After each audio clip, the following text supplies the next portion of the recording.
on Monday now. So Oh, yeah, we did something similar. That really helps. All right, going live. Do I have an opening bit of any kind? Sitting inside, not working. I mean, I am working. I played Blades in the Dark. We're near the end of Centaur World. I got less than 10 Genji chapters to read. Ooh, I think we're definitely doing that episode. 8 maybe. All right. Opening bit. Does anything happen to me? I got nothing. Have I eaten anything interesting? Every opening bit I got is just something I've already like geek-bited recently or something.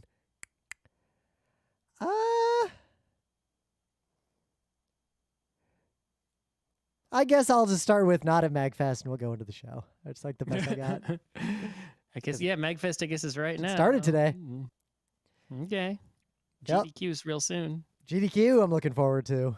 Same weekend. Yeah, I'll Notice mention that that's too. not in person. All right. We are live. 2 people watching. I'll just go. It's Thursday, January 6th, 2022. I'm Rim. I'm Scott. And this is Geek Nights. Tonight we are talking about sports commentating, sportscasting, and possibly even shoutcasting. Why you always got to make the topic way long? You can't just say sportscasting and then be done with it. So it looks like schools that train people in this stuff, like you can just get a degree in this, they call it sportscasting primarily, not sports commentating. And the esports schools call it shoutcasting. What?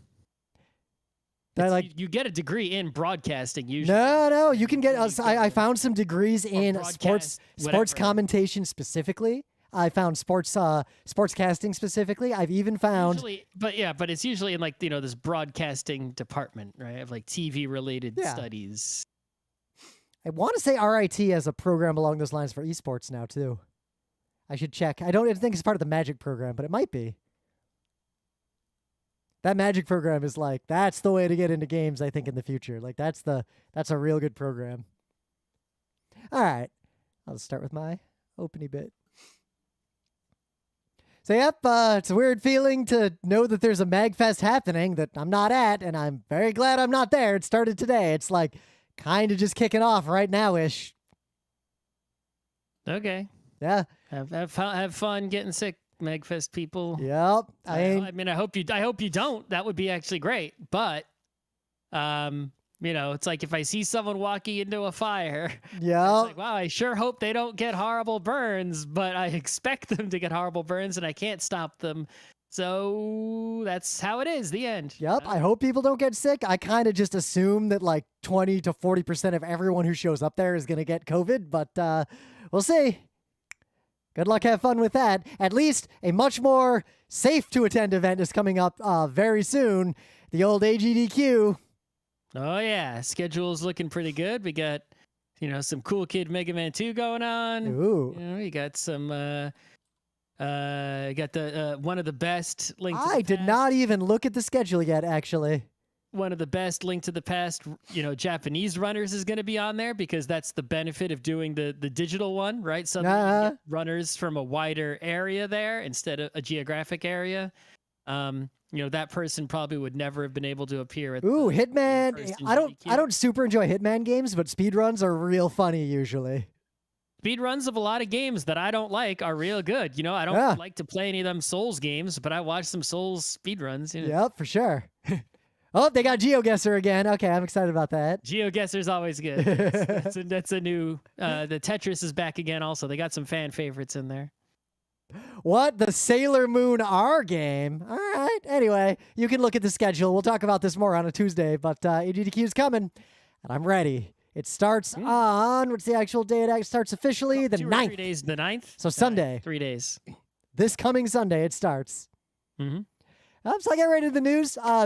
If you, I hope you're aware of this, but it's the 1-year anniversary of when in America, the Republican Party, one of our political parties, staged a violent coup attempt, tried to murder the vice president and the Speaker of the House. A whole shitstorm went down. And on the anniversary of it, the president of the United States, Joe Biden, just gave a speech. And I highly encourage you all to watch it because it's not long. It's only like 30 minutes long, and that includes the preamble and Kamala Harris giving like a pre-speech. Like, it's not a super long speech. And for those of us who are super, super wired into politics, it might not seem like the speech is that big a deal. Like, we know it was an insurrection. The president saying it was for the first time doesn't like change anything. But you got to remember, most people in America, they don't actually pay attention to politics except around every 2 to 4 years during an election or when there's a big news about it. And it's easy to underestimate the importance to regular, inattentive people when the president says out loud there was a violent coup attempt, like for real, directly blames Trump for it. It's a speech that is a big deal to the kind of people who we really need to pay attention and vote in the upcoming election. I mean, it's nice to hear, the elected people actually, believing the same thing that we believe, right? Yep. Which is, that shit is not great. So that's nice. But I still don't, it's like, okay, you agree with me, right? That we're in a desperate time. That's nice to hear because you haven't said that before. So A+, right? Yep. But if I'm in your position, desperate time calls for the desperate measure. Where's the desperate measure? Well, Are you doing it? You're the president. Have you taken a desperate measure? I haven't seen one.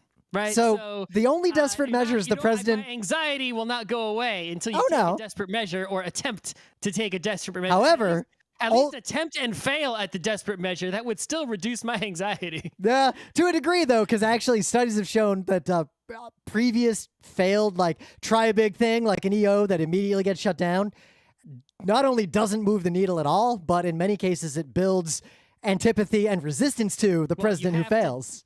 You have to do it in such a way, right, where even if it doesn't succeed, it has a chance to partially succeed, or at least causes the opposite side to have to spend energy and resources fighting it in order to make it fail, and then you can tire them out by making them fight, and basically that is actually kind of what's going on, because the thing that the president is doing is through the DOJ, the one place where the executive branch has a huge amount of power.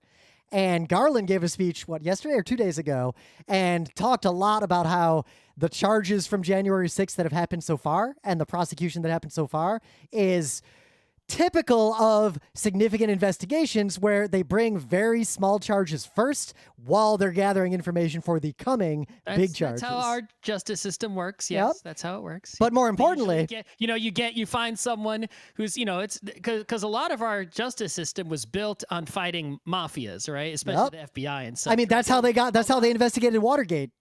Right. Like straight up. A lot of our laws are struck, and the way our law enforcement operates is around that same kind of ideas, right? It's like, okay, find some henchmen, right? Give the henchmen cut them a deal if they spill the beans on the boss, right? Yeah. And then even if the boss did all these loopholes, you get Al Capone on tax evasion or some shit, right? You find, right? Yeah. So that's still the playbook mostly. That's like they have other playbooks, but that's still playbook number one as far as like federal prosecutors go. So yep. But following that playbook. Yeah. And the other thing you can do, if independent of the real courts, is the court of public spectacle. Not public opinion, because a public opinion in America is sadly simple. Like, you can literally look at metrics like gas prices go up, current president unpopular. Like, Americans are just kind of particularly bad at this. But I mean, population density directly correlates to who wins elections where. Yep. Right? But so with the January 6th committee, the House of the United States is the other entity that actually has a lot of power. And they're moving into now, for basically the rest of this year, public hearings as opposed to private hearings. Okay. So that's actually a pretty big one too. But I do encourage all of you out there, if you don't pay attention to politics, watch this speech, because it is a subtle change in tone, similar to when his earlier speeches around the COVID response shifted to addressing the anger at the unvaccinated and how justified it is. It's a similar tone shift, because really, if you went to American high schools or middle schools even, you'll learn that the primary power of the president in America is the bully pulpit. You can go Google that and figure out what that means if you've never encountered that term before. Not enough bullying going on. Nope.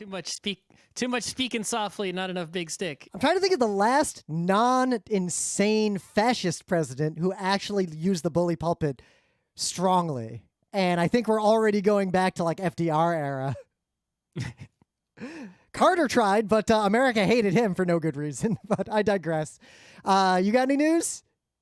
Do we have news? Well, the reason we thought to do this show is because the legendary John Madden passed away at the age of 85, right? Yep, so not a bad run. I think everyone knows the name Madden because it's on the number one football game there is. Yep. But I don't know how many of our listeners are old enough to have ever seen John Madden broadcast a football game, right? From the United States. Yeah. Or even if they are the age, did they ever watch fucking football? Right? There are plenty of nerds who are my age who could have seen John Madden, but were nerds and they didn't watch football, so they never saw him, right? But I guess I don't want to talk too much about sportscasting and ruin the main bit. But John Madden, for whatever else you want to, there's a lot of things to say about him. He was a very interesting character. He had a lot of good and bad things going on in his life, but as far as his job of sportscasting, he was basically legendary and revolutionary. Yep. In that he did something that most sportscasters even today don't do, and before him didn't do very much either, in that he was extremely knowledgeable about football, having been a football coach. Yep. Right. And he, so he knew everything that was going on, especially since the game was simpler then, right? But it was still more complex. And, if you watched football and you weren't a football coach or player, like you didn't know what the hell was going on, right? And he didn't necessarily try to speak simply, right? And try to dumb things down for, the audience. He'd kind of explain what the hell was going on in a way I could understand. Right. But his goal was not, he wasn't thinking like, people at home don't know what the hell's going on, so I can't talk, in a complicated, and use big fancy football words that they won't understand. So, but rather than just, lower the level of discourse, he actively attempted to elevate the viewer and teach you football, right? He was like the first one to use the telestrator, maybe period, but definitely the first one to use it a lot to draw on the screen. Oh, he basically made the He made the telestrator a thing. Like, I don't know if any sportscaster had used the telestrator in any significant degrry before Madden started using it. Well, it wasn't really useful for for anything other than football, maybe hockey or soccer, nothing, something that's where it's not on a big field is not useful, right? But what are you going to tell straight in baseball? Just keep circling the pitcher like this guy's going to throw the ball. Tennis, he hit the ball that way. Yeah. What are you going to draw in tennis? In a replay on tennis, you could show look, this person is running in this direction at this critical moment, and you see there are other visualizations that. But the point is, in football, John Madden did that. He tried to elevate the audience's football knowledge actively, which is not done. I think Tony Romo's coming a little bit close. The other thing that he did, which is something that you see from a lot of local radio broadcasters and one team, home broadcast teams, broadcasters, but you don't see this very often at all from national broadcasts, almost ever, which is why people tend to love their local broadcast and hate the national ones, is because even though he was, neutral, he wasn't necessarily being a homer for one team or the other. Yeah. He was, even if the game was a fucking blowout, right? John Madden just fucking loved football. Yeah. So he was excited. He would nerd out about some football thing that someone did in the fourth quarter when they were losing by 20. Right? And he'd be excited about football, right? All the time. He'd be like, "Oh, check out what they did on this play. Oh yeah, look at this. Exciting," right? And that, is sort of a contagious enthusiasm that you get from, broadcasters who are also fans. Well, I guess the way I would put it. But you don't get, if you watch NBC Sunday Night Football today, right? I don't know who's still doing those games. I haven't watched them in a few years. Collinsworth and whatever his name is, I forget, right? It's those guys were not excited about football. It was a blowout. They were right?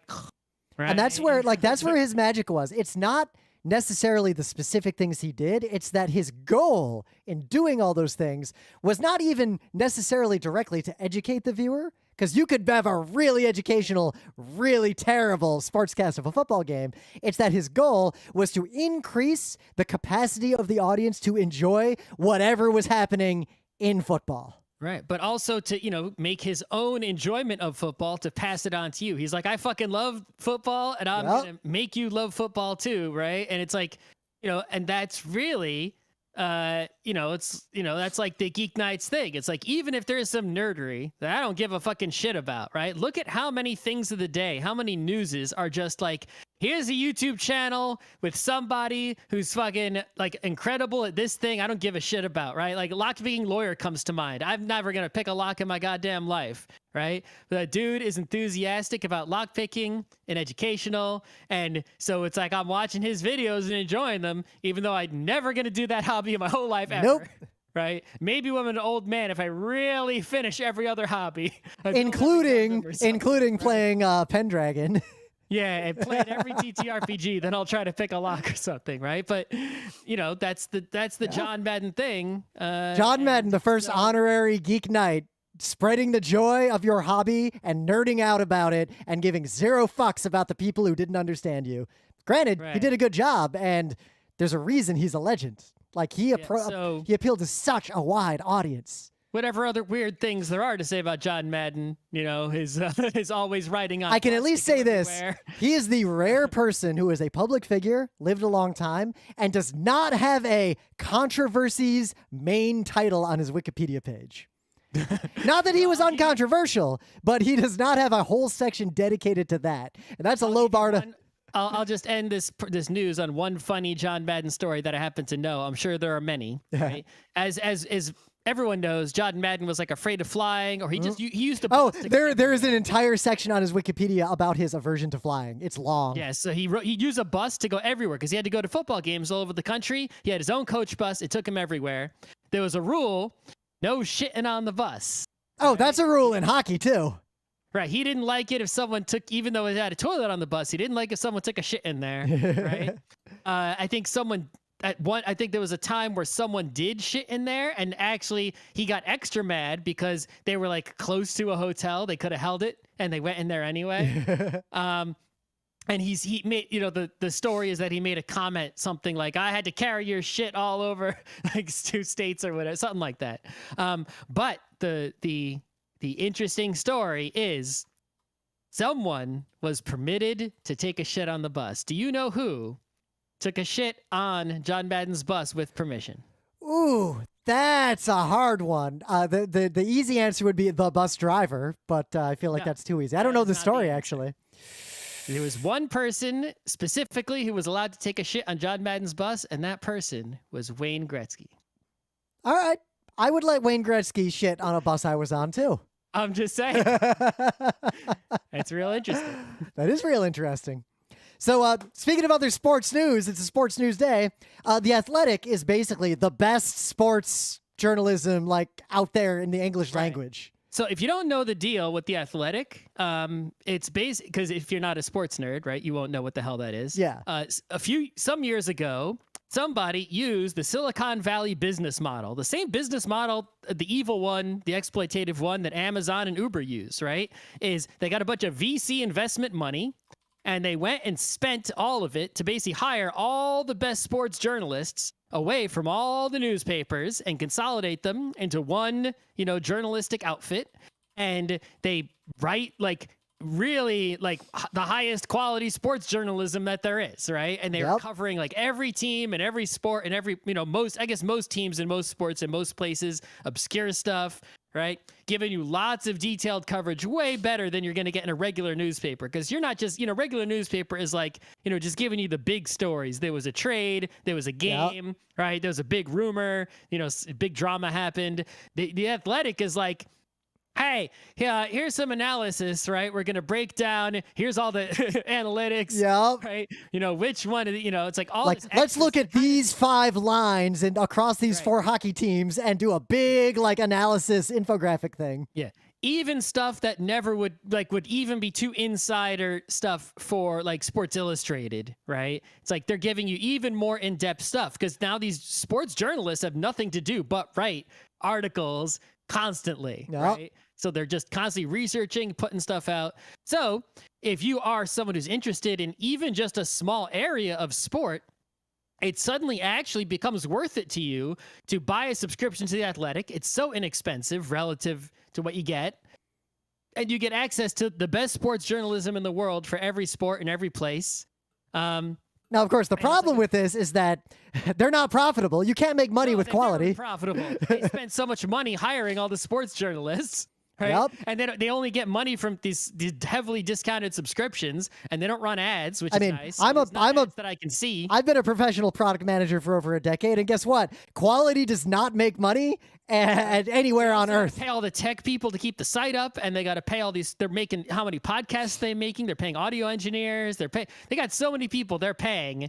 Right, the labor has to be pretty much their biggest cost. So the news is the New York Times is buying them for the paltry sum of $550 million. Right, now usually you see your Silicon Valley places go for billions. $550 billion isn't paltry relative to money, but relative to basically a journalistic M&A. That's a small amount of money. It's like usually you see, other tech companies with the same business model going for way more, especially when they're this successful. So it's like, all right. And it's like, well, what's the New York Times going to do? Because the New York Times isn't going to run it on the Silicon Valley business model of get investors, try to get a monopoly by taking losses. Yeah. And then profit on item 3 after some question marks. So what the hell is New York Times going to do? Are they going to merge it? Are they going to make cuts until it's profitable? Are they going to raise the subscription? There's a few ways they could go. Professional, like in my professional opinion, the ways a company like this could go would be the best possible course would be to try to make it profitable, not by reducing its quality and cost, but by leveraging its quality to cross promote and cross monetize with all the other New York Times properties, integrate it more fully with the New York Times, and use it to drive New York Times subscriptions. I mean, if you think about it, I'm paying for The Athletic. If you can basically. It's like, what I pay for the New York Times? No, it's not. Yep. It's not worth it. I pay for WAPO. Well, Washington Post is what I pay. Either one. WAPO is the best journalism I can pay for, honestly. If you increased the price a very small amount, and that included New York Times plus crossword puzzles plus Athletic, then it suddenly sort of becomes worth it. Maybe. Oh yeah. Right. You could squeeze out a few dollars from me extra, but not that many more dollars. Yep. Right. And I have to imagine they're going to try something like that because the Silicon Valley way of water it down, make it profitable, fully integrated, and then eventually destroy it, there's no reason to buy a company like this. And I don't think The Athletic competes with the New York Times because The Athletic is for sports nerds specifically. Yeah, New York Times is not known for its sports section, right? Yep. Yeah. Now, we'll see how this goes. If I can get access to The Athletic via a New York Times subscription in the future, I'll probably just pay for a New York Times subscription because then I also won't have to hit escape at the right moment between when I click on a New York Times link and the page pops up and then the monetization anti-ad blocker thing pops up. You should be introduced to this Firefox extension called No More Paywall, whatever it's called. I click on New York Times links so rarely because I pay for WAPO, and WAPO's fantastic. Right, but I have it. This gets rid of all paywalls. All of them. And anyway, in some other news that leads even more closely into our main bit today, a Wizards, this is basketball now, broadcaster. Washington Wizards. Yep. Said something that this is it is highly plausible and likely this was an honest mistake. But it so happens that what he said on the broadcast, because two different people shared the same name, and one of those people had a father who was involved in multiple gun-related incidents, used the word trigger as part of a commentary in a game. Quote, Kevin Porter Jr., like his dad, pulled that trigger right at the right time when Kevin Porter basically made a buzzer beater, and it was amazing. Right. Because there was a different Kevin Porter who was a basketball player, Yep. and the commentator said, and if you believe, good faith, whatever, that they thought that the other basketball player, Kevin Porter, was this Kevin Porter Jr.'s father, which is not the case. Yep. The Kevin Porter who scored this buzzer beater, their father was a Kevin Porter who had gun-related incidents, and he just used the unfortunate wording of pulled the trigger. If he'd used any other wording, it would have also been weird because it would have been like, his father, because he saw the father part in there, right? Yep. But even weirder is a coincidence. The other Kevin Porter, the one who's not in... He was like his dad, was clutch, right? And it didn't use the trigger wording. Yep. It's like, what do you mean his dad was clutch? Yeah, it was still a mistake. It was clearly a mistake. Yeah. But just to point out, that other Kevin Porter played in the NBA in the 70s and 80s, so the timing was plausible, and he was drafted by the Baltimore Bullets. Yeah, the Washington Wizards used to be the Washington Bullets. And previously, before that, the Baltimore Bullets. Yep, that's so correct. But the news is not the first. This is not the first gun-related incident on that team. There was the infamous Gilbert Arenas gun in the locker room incident on the Washington Wizards, like in late 2000s. And you might think, if no one was shot, how bad was a gun? And read this story. This is a weird gun. If you don't know about the Gilbert Arenas gun in the locker room story, it's a famous one. It is not just, oops, I had my gun with me. Sorry about that. It is way worse than that. Why is it that the team that used to be called the Bullets has now had 2 gun-related incidents since changing its name to the Wizards? I hope it's the last one. Nominative determinism, I'm telling you. At least. But the reason we bring this news up, and we're not going to talk about it too deeply because it'll be covered in the main bit, is that sports commentating is an extremely difficult job. And there is an army of people behind the people who do professional, national level sports commentary to ensure that the facts they say about the game, about other players are correct, and mistakes, even relatively minor and excusable or understandable ones, get immediate, massive attention, even if they're not as extra as this one. Saying the wrong thing as a sports commentator will be in the news for weeks afterward in many cases. Depends. Yeah, it depends on the team. It'll be in the local news longer. It'll be in the news for a day. Yeah. Man, the local news, like the local team stuff, like in New York, like if Sam Rosen said really fucked up, we'd be talking about it for a few weeks at least, but off and on. A few weeks. Depends on the level of the fuck up. But think about that. Someone played the same sport, had the same name in the same time frame, and possibly even someone was gathering stats, or maybe you're sitting there with all the screens with stats and you eyeball it and don't double check enough, you can easily just make a mistake like that. Anyway. All right, I think that's enough news, so I'll just put a marker, go right into the main bit after we do all the lead up bits. Marker.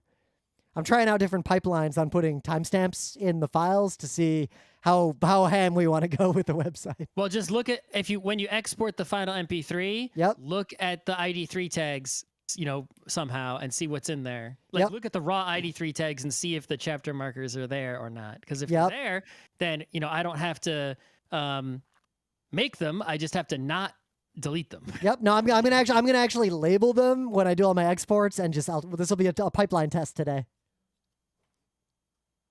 All right. I gotta read up a little more documentation because I don't use the markers to the extent of that before. I usually don't let them get past the WAV file, so I gotta futz around a little bit. Anyway, things of the day. So, as you all know, I like mountain biking. I used to mountain bike a lot. I rarely mountain bike anymore, and I've largely given it up because as much as I like skiing. Scott makes fun of me for skiing, but skiing's really not dangerous. Mountain biking, I like mountain biking. Mountain biking is dangerous as fuck. Like, don't do that. There's a reason I don't mountain bike much anymore. But I would, I'm not like I would ride a mountain bike on a mountain, but I would not do like the sort of downhill. Well, no, remember you and I going fast mountain biking. Remember that one time in Poughkeepsie? I would just bike up a mountain like week. Yeah, early in Poughkeepsie, you and I took our bikes on that mountain bike trail that one time in Red Oaks Mill together. That was like trail riding. I'll just bike in the woods. Is there a hill in the woods? Okay, off-road biking. It's like, and that's fun. And honestly, that's the kind of mountain biking I prefer to do over the crazy stuff as I get older. But anyway, one of there's two big things you need to know before I explain this video about mountain biking. Is that one, if it's a serious mountain biking course, especially a technical one, a primary safety measure you are expected to take when you are doing that kind of mountain biking is to walk the trail once before you do it at speed. Now, maybe you just walk it by riding slowly, but you do it real slow at least once to learn what's out there before you take it at speed. But biking it slowly you have to make sure that like no one else is riding it quickly because they're narrow little tracks, right? So if someone catches up to you when you're just sort of going real slow and careful, they'll just plow right into you. Yeah, and there's all sorts of different trails and groups have different procedures and how they handle that. But, the other part of that is just know how the local trails are run and do what the locals do. And like, don't do something weird and ask people what you should do if you're not sure. Like, you can apply that advice to almost anything in your life, to be honest. But two, mountain biking trails have to be designed well. So this is a video where the people riding did not do the walkthrough, which like I have often even not done the walkthrough. Like not everyone does it every time. They're obviously professionals who know what they're doing, and they're wearing a significant degree of armor. So they're definitely taking safety seriously to a degree. The trail has what I would say an egregious flaw. Like, you want to talk about bad user experiences? So there is a segment after a high-speed downhill where there is clearly a technical jump. Like there's a little wooden ramp that goes up in a jump. So I, as a mountain biker who has mountain biked a lot and am honestly very good at it, when I watched this video, I was shocked by what happened over that trail. Or over that hill. If you see a ramp that has a cutoff and is clearly a jump, you pick up speed and try to hit it and go straight, and then you trust that it was well designed, that you're going to land on the other side, Evel Knievel style. So you come up. So you're watching this video. You come up over. You see the first person hits this jump and flies off like you'd expect them to, with a very well executed jump.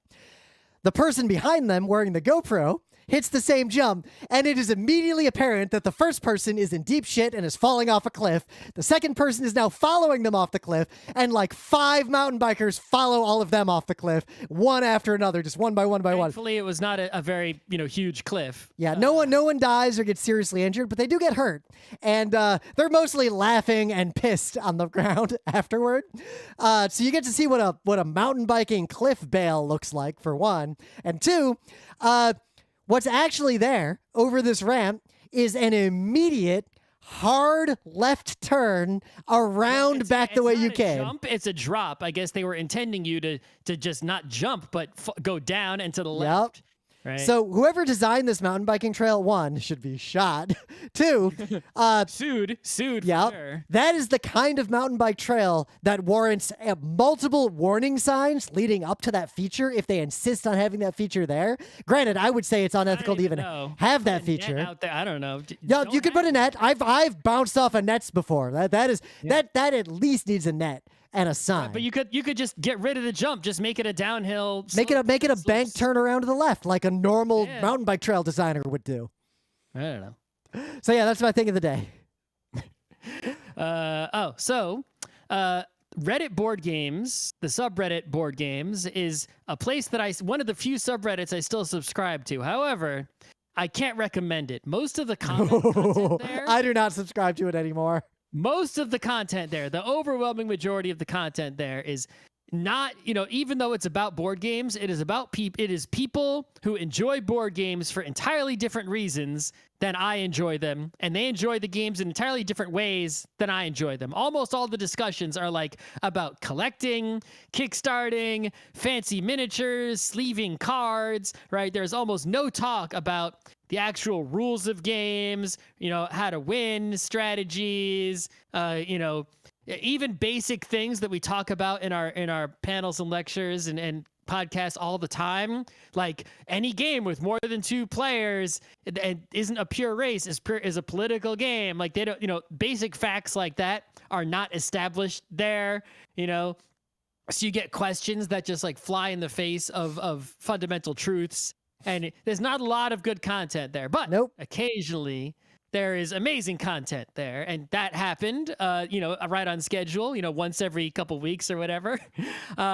This person went and reboxed some of their games, and specifically, they reboxed some of their games that are just card games, right? Because, these days, and I guess it's been true for a long time, but if you make a card game and want to sell it in the game store, you can't just put a pack of cards and charge $20 for it. Who's going to pay $20 for a pack of cards? I mean, right? PC games used to be this way. Go find a photo of a PC gaming store from the era when such a thing existed. That was to get more shelf space so people would see your game. Right? But which is part of the goal with this too. A big cardboard box, and inside the big cardboard box is a jewel case with a CD in it.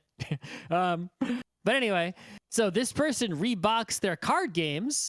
Now, for reboxing card games, you could get, card boxes like, what bicycle decks come in, assuming the cards are the right size. That's not a bad option, but then what do you do with the bicycle deck? Maybe someone out there sells empty card boxes. That's not a bad idea. But then, they're just going to be white, I guess. Or and usually what people do is they get big card boxes, like a Magic type one, and they put a bunch of card games in the same box with dividers. That's what I do, but that's not very portable, because now it's like, you go in there, you're going to get this big giant box, right? It's heavy, full of a zillion card games. You want to take one game out, you got to find where it starts and ends, little separators, right? And also, let's say you've got, a big board game that has a deck of cards in it. Well, something like, Oath has a lot of cards, right? I guess Oath comes with ways to store the cards, but not every game does. So in those cases, you're using rubber bands, or you're getting the magic bondage non-adhesive tape or something. This person, I guess, I don't know if they originated this idea, but they had the idea or got it from somewhere to use boxes from cassette tapes to put the cards in. They're the exact right size, as long as the deck isn't too big. If the cards are too big, okay, find another solution. If you got too many cards, just get more cassette boxes. They open nicely. They protect the cards. You don't have to worry about getting any tape or adhesive or any kind of rubber bands ruining your cards. The cards are, physically protected, right? They're not going to bang and dent in there. So I guess less reason to sleeve them. Also, that if someone's doing this, they're not sleeving, because the sleeves wouldn't fit in there. Right? And lastly, because it's just a cassette case, you can easily, with your printer at home, if you have one of those, print out using a template, a piece of paper, and insert it in there to get the box art onto the plastic, onto a cassette paper, whatever it's called, right? Insert. The only danger to you is some games have cards that are too big to fit into a standard cassette case, but there are standard size cards will fit in there perfectly. But you can get other kinds of cases for older formats of cassettes and professional formats. Similarly, maybe you might be able to find one that matches up with the cards in a particular game. But this makes me want to go and buy blank, empty, just plastic cassette shells in bulk, and then find every game I've got that's got cards and do this to all of them to save space and also increase convenience. I foresee one of the two of us buying a bulk box of these and splitting them up and doing this. 50 of them. I probably will. I'm pretty into this, because I've been planning to rebox most of my games for some time, but mine won't look as nice as this person because my printer isn't color. Oh, you want to use my printer? I have an Office full color laser printer at home. You paid for the color printer? I have a full on for real brother Honestly, Office when printer. This printer dies, I'm not buying another printer ever. So I use this printer just enough to where every time I use it, I think, God damn, I'm glad I own this thing.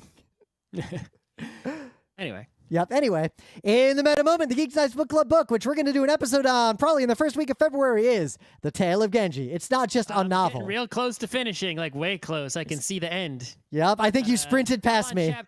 I'm on chapter 40 something, and there's only 50 something. There's only like 54 chapters, maybe. I got maybe less. You're like 8 or 9 chapters past me, I think. Oh, okay. Well, you better catch up. Yeah, but chapters aren't that long. I read a chapter pretty quick, usually. Some of those chapters, like in the late 30s, were like mega chapters. Yeah. There were a few chapters I remember, like when he's conspiring to actually, like early on, the longest chapter I bumped into is when his wife dies and all that nonsense happens, and like that one was longer than others. There were a couple of mega chapters in the 30s. Yep. Passing that Sakaki branch back and forth forever. Anyway, that was a while ago. Anyway, it's not just a novel, it's the first novel, and we're going to talk about it. First novel ever written by any human ever. There were clearly writings by humans before this, but they weren't novels. They were poems or other forms of literature that were not novels. Yep, and it's both a novel where I'm learning a lot about a culture I didn't actually know that much about. I had bare superficial knowledge of Heian era. When we came up with the idea, when I came up with the idea to make this the book club book years ago, it was because I had A, heard about it a lot, and then B, went to a museum exhibit about it and was like, oh, I should read this. Someone in the forum, I want to say, or maybe it was on Twitter way back, replied when we announced the book, and I think it was on Twitter, and said something like, what, the thing from Final Fantasy VI? So, yeah, otherwise, we're not going to any cons anytime soon. Our last panel from PAX Unplugged is on YouTube, as are tons of other panels. And I'm working on a few panels that we might just do as panels for no con. Just do them on YouTube. I feel like that'll be fun. GeekNights website is coming along very well. We are making a lot of significant progress. Yep. So basically what my plan is that, I have a long list of features I want to get in there. But, I don't really care about I'm not going to like hold off on getting all of them. As soon as I have every feature that the current website has and all the URLs work and all the data is in there, and we have the ability to upload a new episode, which I guess counts as features the current website has. So as soon as it achieves parity, I'll just switch it over. And then I can, because I've set it up in such a nice way, I put all this effort into like the auto deployment stuff, I can just continue to add features, whereas adding features to the current website is very difficult because the stack is so old. But I mean, our current website, new website, I can start doing all sorts of fancy things. And about once every 6 months, I'll try to upload the show, and it'll fuck up in a weird way, and then it's a pain in the ass to deal with today. Yep, so it's gonna be pretty nice. Also, we can finally, what we got to do. We have to update the closer. We have to re-record the closer. Maybe. It still says web design by Brando K, or logos by Brando K, web design by Kat Lee. Like, it says a bunch of stuff that we've since changed. We got to update our accreditation. We got to say some different things. We'll do that at some point. We'll do that as part of the launch. Sure. Scott will have to say, and unlike those other late shows, old branding, so. It's obviously recorded, or it's actually recorded at night. It's true. Yeah, it is true. Also, I'm excited that we'll finally get away from the blue, because at this point, everything looks as our new style, but then if we link to our website, I know people come here and are like, what is this 2001 looking website that I'm on? It's also going to be mobile friendly and more accessible and load faster. Yep. And I'm going to make the search better and all that stuff. So you'll actually be able to search properly. That's going to be super nice. It's pretty exciting.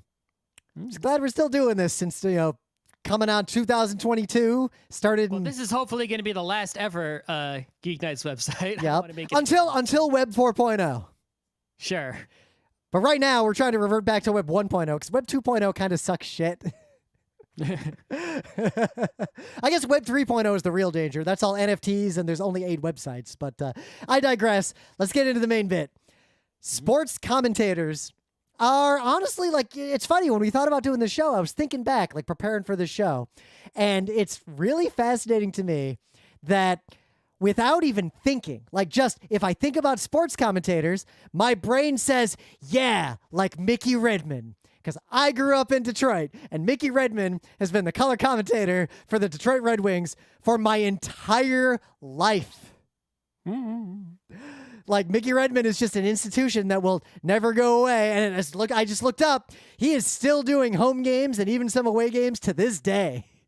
Yeah, I mean, it's a job you can keep doing, and people at home want you to keep doing it. Right? Yeah. So Well, because it's a comfortable patter, which means we got to step back and say, what do we? You get familiar with this person's voice. And Yeah. if you hear a different one, you're like, you're disappointed or it feels wrong to you. If you have a team that you're following, you hear this person, and suddenly there's a national game, and you hear this other voice, you're like, you're upset, right? With my family, what was the one NHL game, the Rangers game, where the in-stadium person was different one day, and everyone was like, "Whoa, that's weird." Oh, the PA announcer. Yeah. I mean, my family constantly, my whole life, whenever any holiday gathering or any non-holiday gathering for watching sporting events or whatever, who was casting what was always, a topic, who was on the radio, right, for the drive home. And you had opinions of that guy's good, that guy sucks, right? It's like, we don't like that. Damn it, why has it got to be this guy? We got Sam Rosen, John Giannone, Joe Micheletti.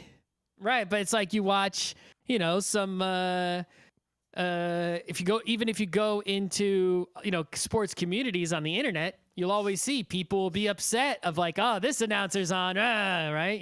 It's like a thing. So why is that? We got to back up a little bit, because sports commentary, like what it came from, the reason it exists, is a big part of why it is the way it is today. Well, I know a little bit about the history, so I believe that the first live sportscasts ever, I think, I could be wrong about this, were boxing in the UK, like boxing matches. I want to say you're correct based on a cursory amount of research I did. I'm pretty sure it was boxing matches in the UK somewhere that were on the radio. And then I think the first televised sports, if I'm not mistaken, were college football in the US, I think. But the first part you said is the more important part. It existed. It wasn't like we got sports on live TV or in arenas or stadiums and people said, oh, we need someone to explain what's going on. Because, if you're somehow a nerd who's never been to a sports game, those people talking are not talking inside of the arena. Like, you can't hear them if you're just sitting in the bleachers of a baseball game. But, which I remember being surprised by that when I went to my first hockey game as a kid. I was like, what's going on? Where's Mickey Redmond? How do I know what's going on? And my mom was like, just watch. It's right there. Some people go to sporting events and bring a radio and wear headphones and hear the radio guy. We did that at Tigers games. Every kid had like a little headset and their little box score thing, and we're listening to the commentary like in the bleacher seats. But yeah, I mean, when I went to the U.S. Open, even for the first time last year, right? You could buy like a little radio thing, or like I think there may be an app. I think it was updated for the 20th century. There's an app, Miriam. Yeah, but you would be able to, you could pay and get a thing at this booth and then be able to hear commentary, announcements, news of some kind. I didn't pay for it. Yep, but that's also why hockey is the sport I like the most. So my whole life, I know all the ref signals, because in the arena, you'll know right away, like, oh, he got called for hooking. You don't have to wait for the ref to come and explain what happened. But where did this all come from? The reason it exists is because radio was the first, real way you could broadcast a sporting event other than teletape for, horse races prior. Yep. So, as a result, radio was the way. You had to somehow come up with a way to convey to someone who can only hear sounds from you what is happening in a relatively complex sport in a way to where you understand it and appreciate it and are excited by it. Mm-hmm. So that's really fucking hard to do. Right. There's this thing happening live in real time, and you're watching it, and you have to describe it, right? It's easy to make like a radio drama where you can write it and prepare and right and get sound effects, but it's like you're watching something live and you have to describe the events that are happening right before your eyes, right? In a correct so that the listener can draw a picture of what is happening in their mind as if they were at the stadium, right, enjoying the event directly. And to really underlie how hard this is, when I was a kid, I went to some Red Wings preseason event long ago because I really wanted autographs because I thought I could make money off of them. That's all I cared about in that regard. But also I wanted to meet the goalie and a couple other things. It was fun. But they had a fun little exhibit set up where first they would play the audio commentary from like a historic Red Wings game, and you were supposed to like take a quiz on what happened based on the commentary, like not down, like what happened, like draw a little thing and like fill out this little worksheet, and then they would show it to you, and you could see how right or wrong you are. And I was pretty right. Like I got wrong like which side of the puck the ice was on, but I was never wrong about which zone it was in or who had it or like roughly what went down. The way you would know which side of the ice was on from radio only. If you know like the left wing versus right wing. If you know which player plays the left and they told you that player was in deep, well now you know they're in deep on the left. But if you don't know that player plays on the left, well then it could be either side. But if you're listening to the radio, that's not as important as knowing the things I got perfectly accurately. Who's like on offense right now? Who's got the puck? Is there a shooting attempt? Like what's going on? Like are they in the zone? Like that was important. But then the second part of the exhibit was they would play a short clip, and it was for kids, and there was a little microphone, and there's an audience of people waiting in line watching you fuck this up, and you had to do a live commentary of like a minute of hockey. And I failed utterly to convey basically anything. It was, and I love the shit out of hockey. I know the rules like to a weird degree, even as a kid, and yet I could not for the life of me give meaningful commentary live on a hockey game I was watching. No, you have to know all the players. You have to go real fast, right? Yep. You have to be able to, any action that someone takes, you need a very brief way to accurately describe what that action was. You need to have the right level of excitement, that matches the flow of the game. Right? Yep. But There's then so much going on. So this evolved as a profession, and it's definitely a mix of science and art. There's an art to it and a science to it. And as the science came in, you saw it sort of separate into different roles, multiple commentators, armies of support staff providing information, screens and notes, telestrators, all these different things. So, you might hear of there's the play-by-play commentator and the color commentator, splitting up the roles. Commentary is much, I don't want to like downplay the importance or skill of it's way easier. Right. They are extremely important, talented, knowledgeable, right? I can't do that job either, but it is an easier job than play-by-play commentary. Basically, give color. Like the play-by-play commentator says, I don't know. It's usually during breaks in the action, right? Because when there's action, the play-by-play person has to describe everything that's happening. But as soon as play stops, that person needs to catch a breath, and you don't want dead air time. So the color commentator is basically someone for them to converse with, right, about what happened. Like, on that play, let's say someone just gets a penalty, right? And it's like, that was a real bad penalty to take because such, you start, that's where you can fill in, with your John Madden type, right? Explain what the hell just happened, right? Because nothing's going on right now, right? And then, you do a little back and forth, whatnot. And also the color commentator often is actually much more knowledgeable about the game, right? The play-by-play person, obviously still has to know a shit ton, but they don't have to know people's stats and stuff, right? But also they can focus, kind of like how in hockey you have refs and linesmen, because the linesmen are paying attention to one specific, very important thing. Now the play-by-play commentator can focus on that very important role and not have to worry about any of that other stuff, regardless of if they know it. Yeah, and the color commentator also serves to look at what players are doing, often away from the action, right? Mm-hmm. So it's like the play-by-play person has to really focus on one part of the game where the most important thing is happening that the viewer needs to know about and hear. Panarin's got the puck. He's in deep, passing to Kreider, back to Panarin. See and talk about things that are happening away from the play, right? Oh, did you see what's going on over on the bench? I noticed this other thing, right? They give you this depth into specific areas rather than having to constantly pay attention to what's happening at this moment. They can, right? And also the banter, the bouncing back and forth. Set of eyes on the field.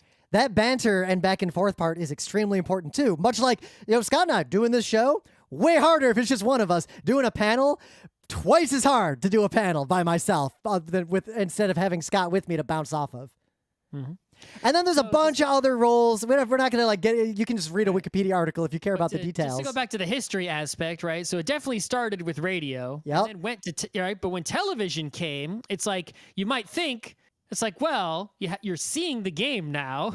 Well, so when television came, you remember we were watching. Like I was watching hockey on a 13-inch black and white TV. There's a reason the home jerseys and the away jerseys were dark and light, and they used to be flipped actually back then, and the refs were black and white because you couldn't see shit.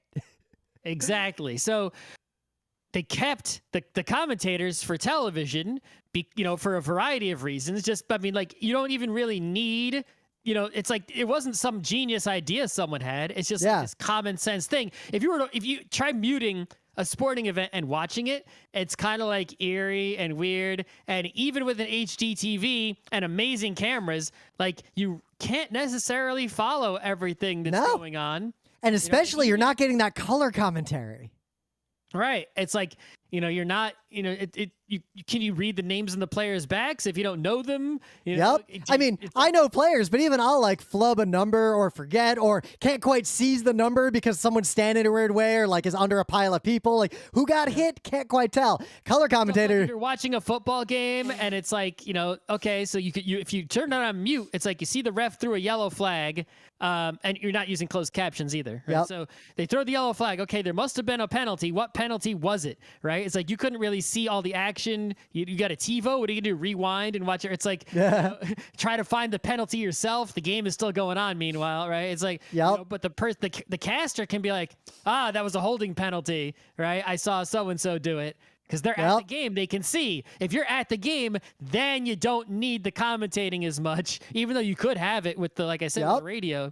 But if you're at the game, now you can see with enough resolution, and you get your PA announcer, you get your scoreboards, right? Also, like sometimes you can hear the players yelling at each other. I can look at the bench and see what's going on at the bench if I care. But not only were the early televisions, like Rim said, so weak graphically, so that you still needed commentary to know what the hell was going on. But also, it was a long time before they invented like those on-screen overlay things to show you the score. Right? Yep. And even after they did invent they did have the score pretty early, way earlier than you're implying.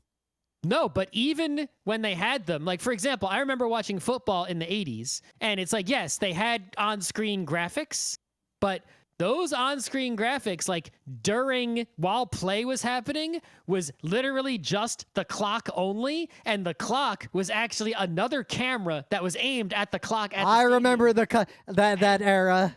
Right, and the scores would come up on the screen like before and after commercial breaks. They didn't have the score pill like always there all the time with updating graphics. And now they have so many more. They have a whole NFL games. They have a whole truck of people just for the yellow line. That's their whole job. Several people just putting the yellow first down line on the screen for everybody. That's all they do. It takes like 6 people, humans. But another thing this does, there's 2 things that this did in the end, is the fact that this stayed with TV. Like technology forced the commentary to be there, but then the commentary sort of grew into becoming an integral part of the game. So now we had basically accessibility by accident, in that the TV broadcast is literally like accessible to a blind person because it's the same commentary you'd get on the radio. It's not exactly the same as the radio. Radio commentary is different from TV commentary. Well, nowadays it did diverge in that radio commentary is primarily just the play-by-play. Right. Radio commentary doesn't usually have a color person. Yep.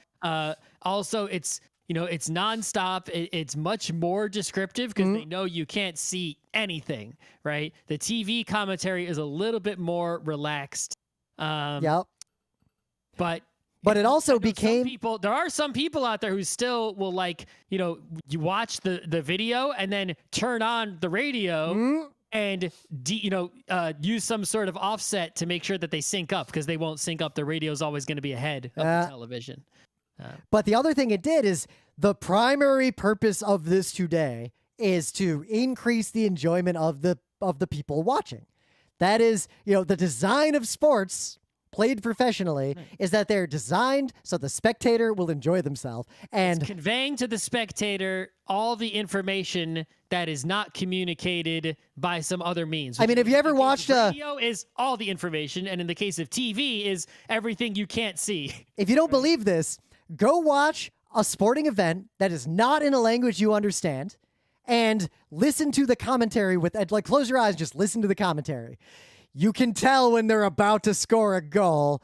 Like, you can feel the tension rising due to the skill of the commentators. You might not know which team, or you might not know exactly what's happening. Goal!